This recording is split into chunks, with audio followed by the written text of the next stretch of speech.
বহুদিন আগতে চিলাই কৰিব দি যোৱা মেখেলা কেইখনমান ঘৰতে পৰি আছে। মানে মই ঘৰত নাছিলোঁ যে, ঘূৰি ঘূৰি যোৱা কালি নহয় পৰহি আহি পালোঁ। তো আহি পাই ভাবিলোঁ মেখেলা কেইখন চিলাই কৰি দিওঁ, নহ'লে আৰু ইমান দিন আগতে দি গৈছে বেয়া কথা। সেইকাৰণে ভাবিলোঁ মেখেলা কেইখন চিলাই কৰোঁ। আৰু আজি মেচিনত বহিছোঁ। মানে এনেকুৱা হয়, বস্তু এটা নাথাকিলে সেই বস্তুটোৰ প্ৰতি মানে যিটো আফচোচ হৈ থাকে, থকাৰ পিছত মানে সেই আফচোচটো নোহোৱা হৈ যায়। এতিয়া মেচিনটো আছে কাৰণে একোৱে মানে ভাবেই নাহে। যেতিয়া মেচিনটো নাছিল তেতিয়া ভাবি আছিলোঁ মেচিনটো আনিলে এইটো বনাম সেইটো বনাম।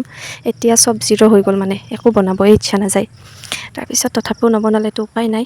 আৰু এনেতে মেচিন চিলাই কৰি থাকোঁতে লাইনটো গ'ল। আৰু লাইন যোৱাৰ লগে লগে চাওকচোন কি অৱস্থা, ঘামি জামি মানে অৱস্থা নোহোৱা হৈ গৈছে। আৰু ইমানে মানে গৰমৰ দিনত ইমানে কাৰেণ্টটো কাটে, কিহৰ কাৰণে নাজানো। আৰু ইফালে চাওকচোন মাহঁতে এইটো কি গছৰ পাত মানে ভাজিবৰ কাৰণে কাটি আছে ক'বচোন, কমেণ্ট কৰি। এইটো মই জানো কিন্তু মই নকওঁ, আপোনালোকে কমেণ্ট কৰি জনাব। আৰু ভাত চাত খাই যাব ওলাইছিলোঁ কাটিং ক্লাছত, আৰু এনেতে আহি গ'ল বৰষুণটো। আৰু এতিয়া বৰষুণক বাট চাই থাকিলেতো নহ'ব, ছাতিটো লৈয়ে খোজকাঢ়িয়ে মানে এতিয়া গৈ আছোঁ কাটিং ক্লাছত।